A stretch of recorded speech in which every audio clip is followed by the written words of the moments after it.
Update. My best friend is dating my abuser and wants me to reconcile with him, so I kicked her out of my home. Original post. I've tried to write this out for days now, but I keep getting too upset to concentrate, so this might be a bit disjointed. I don't have family in the sense many understand family to be. I've been pretty much a loner, with one exception, my best friend Tammy. We met in middle school and became inseparable. Things changed a bit in college. My parents forced me into a Christian out-of-state college. Tammy applied to and was accepted by a different college in the same town, so we both moved out there. We were roommates for 2 years until I met my boyfriend Trent. I moved in with him at the end of junior year, and I don't know when it started happening, but he went from charming and affectionate to controlling. I don't want to upset anyone, so I'll warn you that what I describe below includes abusive behavior. At first, Trent would put me down, hinting he could find someone better or saying that if he cheated, it would be my fault, because I wasn't enough. It became physical during my senior year. He would push me out of the way if I was in his path. Then it escalated to slapping me during arguments while calling me worthless, a waste of time, or a broken toy no one would love. I didn't have much self-esteem, so I stayed, thinking I was the problem. When I called home for support, I was told I was the issue. I started planning my exit the day after graduation. He had proposed, and when I hesitated, he screamed at me, punched the wall next to my head, and later forced me into sex. The next morning, I woke up with a ring on my finger, and he forced me again, calling it makeup sex, and saying he forgave me for how I had treated him. That's the short version. There were many more instances of abuse, physical, emotional, and sexual. I eventually found shelter in a nearby city, started hiding things in my car, and took as many work shifts as possible to save money. I finally left him, leaving my phone behind and never looked back. Tammy knew Trent and lived nearby, but she didn't know about my plan. When she messaged me on social media, I told her everything. She played dumb when Trent came around asking about me and spun a story that I was suicidal and he should call the police. He never found me. That was years ago. I'm now 36, Tammy is 2, and Trent is 38. Tammy became more religious over the years. I told her as long as she was happy and safe, I didn't care what she believed. However, she started inviting me to her church 4 years ago. After repeatedly declining, I finally told her that if she brought it up again, I'd leave or hang up. I'm agnostic and prefer to explore faith on my own terms, if at all. 2 years ago, Tammy got a job overseas. I was happy for her but devastated. Without her, I had no one. My family was barely in the picture and I had no deep friendships beyond her. My counselor helped me work through it and I carried on. We stayed in touch through video chats, sharing our explorations of new cities, hers in London and mine in Texas. But then her communication slowed, especially after she visited our old college town. Earlier this month, she came to Texas to visit me. I was thrilled, but noticed something was off. The first day she seemed tired, but the next day after drinking, she broke down crying. I asked her what was wrong, and that's when she dropped the bomb. She's been dating Trent for almost a year. I was too stunned to respond, as she went on about how he's changed, found Jesus, and regrets how he treated me. I sat frozen, and when she asked me to say something, I told her to get the F out. She tried to explain further, saying she hated him for years but reconnected by chance, and it showed he's a different person. I didn't interrupt. When she stopped talking, I repeated myself, get the F out. She argued, but I stayed firm until she packed her things and left. A week later, my dad texted me saying Tammy had called my parents crying. He told me to get over myself because it's not like I wanted Trent back. And that's what I get for living with a man I wasn't married to. Tammy also texted rehashing her arguments and demanding I video chat with Trent to see for myself that it's changed. She accused me of holding back their relationship and called me malicious for kicking her out. She even hinted that my version of things was exaggerated. That was the last straw. I blocked her, but I don't have other close friends to turn to about this. My family and hers think I'm the a-hole for kicking her out in a strange city, but I feel betrayed. Who dates their friend's ex, let alone someone who abused them? Am I wrong? Now for the top comments before reading the update 2 months later. Your so-called best friend is playing you for a fool, and you've got to call it what it is. A hot mess wrapped in betrayal. Dating your abuser? That's not just crossing a line, it's leaping over it without a second thought. Kicking her out wasn't just right, it was necessary. You don't need that kind of disrespect or trauma reopening nonsense in your life. And her trying to preach about forgiveness? That's not about helping you heal. It's about her trying to ease her own guilt. Listen here, don't you dare feel bad for putting yourself first. You're not a rehabilitation center for poorly raised people pretending to be friends. Cut her off. Cut that noise off. And don't look back. You're not the crazy one here. She and anyone siding with her are. Keep your head high and your door shut to toxic messes like that. Cut her off and cut your damn family off, Hopi. They're siding with your abuser instead of their own daughter. They're not family to you. You're worse off with them in your life. You'll make new friends. These people are toxic and will keep hurting you. Rip off the band-aid. Get rid of all of them. Who here can see that the abuser went after the ex-friends to stay close to Opie? It's so freaking obvious. I would start taking advantage of Texas' very enthusiastic laws in self-defense and firearm ownership. Oh, I have one, and had a stint in the Air Force after college. So it's documented, registered, and prepped just in case. I was a victim to physical abuse once. Never again. One day when she finally realizes that you were right in the first place, she'll need someone to help put the pieces back with her. Be that person, but don't be the sucker she wants you to be. I plan to leave the door open in case she needs help getting away. She still has me in social media. Leaving him was so hard to pull off without anyone knowing, other than the people at the shelter and my boss at a restaurant. I know how hard and overwhelming it is. I could never leave her to do it on her own. Now for the update 2 months later. Sorry to everyone who reached out and I haven't responded. I honestly haven't been using the app as I had to change phones quickly at one point and forgot the password when trying to log in on my new device. It took Trent 2 weeks. I have a full-time job but also a part-time service industry job as a bartender. He showed up at the bar. It's a small bar and one of the regulars, Daisy, female 30s, is someone I confided in about Trent and Tammy. When Trent walked in, I happened to be chatting with Daisy and she saw my reaction. She asked what was wrong, and I told her it was Trent. She wasted no time and went to get my manager. Trent sat at the end of the bar. I took my time checking in on my other guests while ignoring him until my manager, Heather, female 50s, came out with the other 2 bartenders, both male 30s. Trent had already started knocking on the bar and loudly demanding service. He got kicked out quickly and was told that we can and will refuse service to him. I got texts from a new number saying it was Tammy, begging me to answer. She called 4 times, but I didn't pick up. She left voicemails, some with Trent in the background, telling me that I was concerning them with my hatefulness, that I'm alone in the world, and that it's not safe, asking who I would turn to if someone broke into my home at night. Her messages were sprinkled with religious rhetoric. I was still on the clock and Daisy suggested I stay at her parents' place. I know her mom, who sometimes comes to the bar with Daisy. At that point, I was shaken enough to accept their offer. Daisy's mom, Rose, female 60s, kindly let me stay rent-free for as long as I needed, but I eventually moved in with one of the servers at the bar.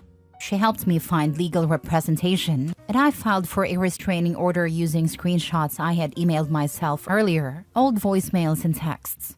While we couldn't prove harassment on Tammy's end, Trent's messages and voicemails were enough to qualify for a temporary restraining order. I'm safe for now, and the hearing is in January. No one knows where I currently live, and I've shut down all social media. I've got no contact with my family as they've been pressuring me to give them my address so they can send Christmas gifts. When I provided a P.O. box Daisy's letting me use, they got angry. That was suspicious enough for me not to trust them further. It's strange, but I am slowly making new friendships. Seeing a counselor has been helping me with the stress. Trent is essentially blacklisted from the local bar scene. Words travel fast. I haven't walked alone during a single shift since. And that's my update. Things aren't perfect, but I remembered my password while checking my email for more evidence to send to my lawyer. I wanted to let everyone concerned about me know that I'm okay. When this is resolved, I'll try to provide another update with more details. Who would I turn to if someone broke into my home at night? What, did she want you to turn to her so she could start dating the intruder? That sounds like a threat in my book, aka we know where you live. I'm so sorry you're going through this, OP. Daisy seems like an amazing person, and her kindness really stands out. You've handled everything so well, you're incredibly strong. I'm glad you're seeing a counselor. Also, great idea with a P.O. box. If you're in the US, request to have your information removed from white pages. It's a good way to protect yourself further.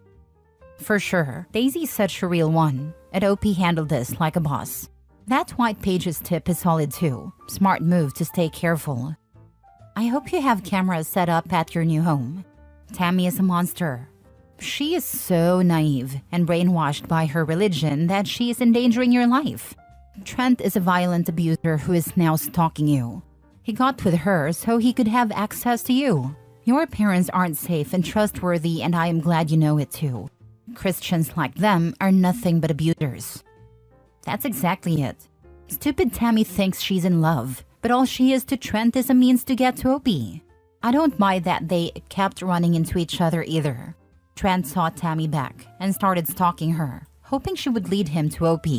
They don't need OP's blessing to be together, so there's no reason to keep harassing her.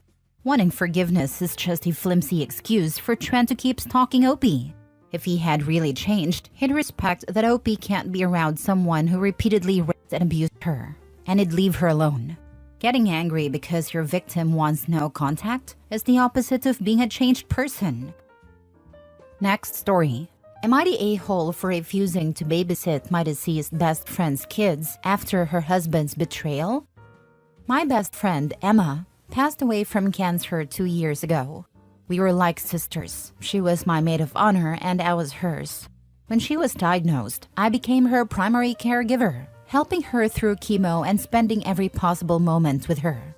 Her husband, Mike, was a different story. During her treatment, I discovered he was having an affair with a coworker. Emma knew but was too sick to deal with the drama. After she died, I confronted Mike, telling him he was a disgrace. He begged me to keep it from the kids, 9 and 6. Last week, Mike called asking me to babysit regularly.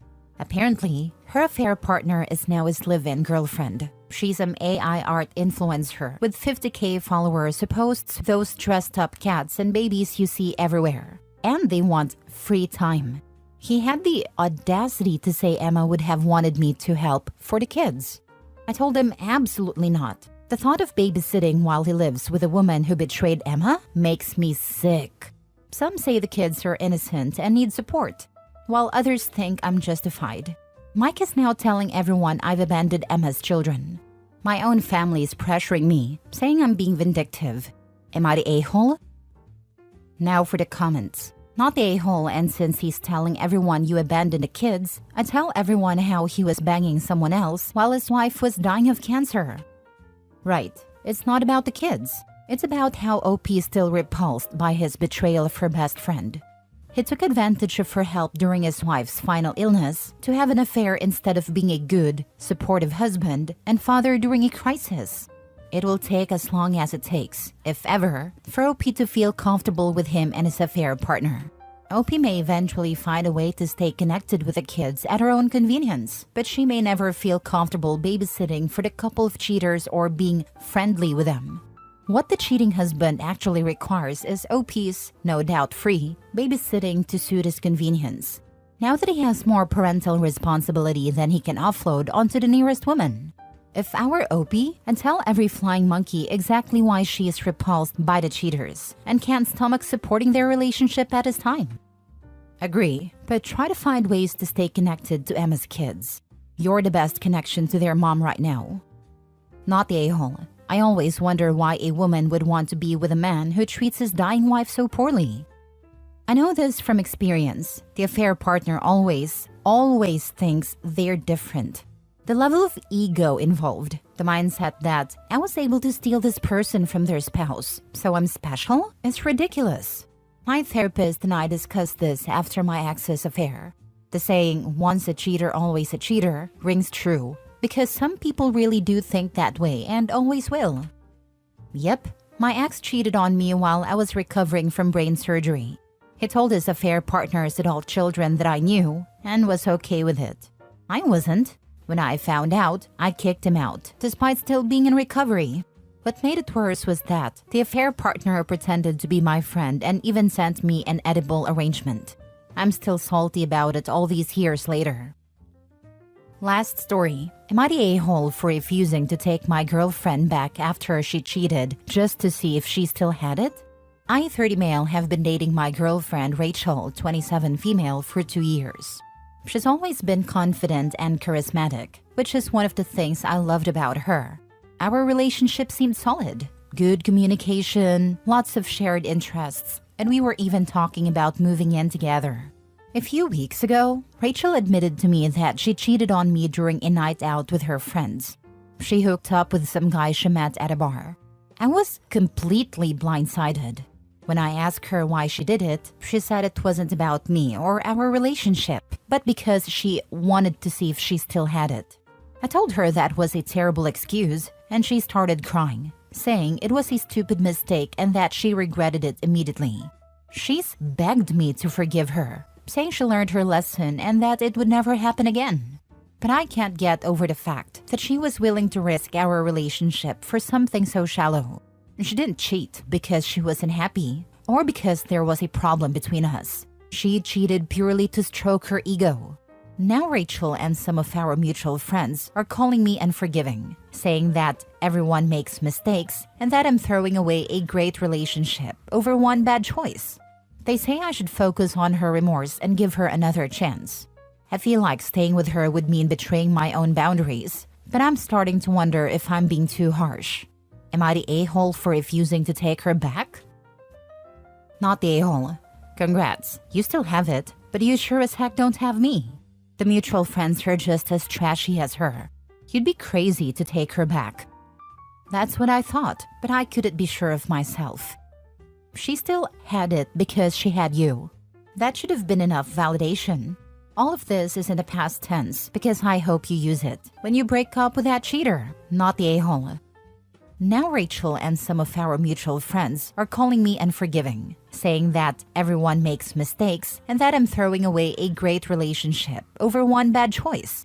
As a thought exercise, I'm trying to define a great relationship that includes one partner hooking up with random, let's presume, infectious partners on a whim. I'm having trouble recognizing the greatness here. I'm still trying to get my head around the "she made a mistake." No, she didn't. It was 100% intentional and she admitted as much. She made a mistake in telling her boyfriend instead of flying her butt off to him, is what she means. Once a cheater, always a cheater. I learned that the hard way. Good for you for sticking to your boundaries. And this cheater didn't even have a reason for it, lol. It was literally just, I felt like it. What do you mean we're over? It was a mistake. Now I feel bad.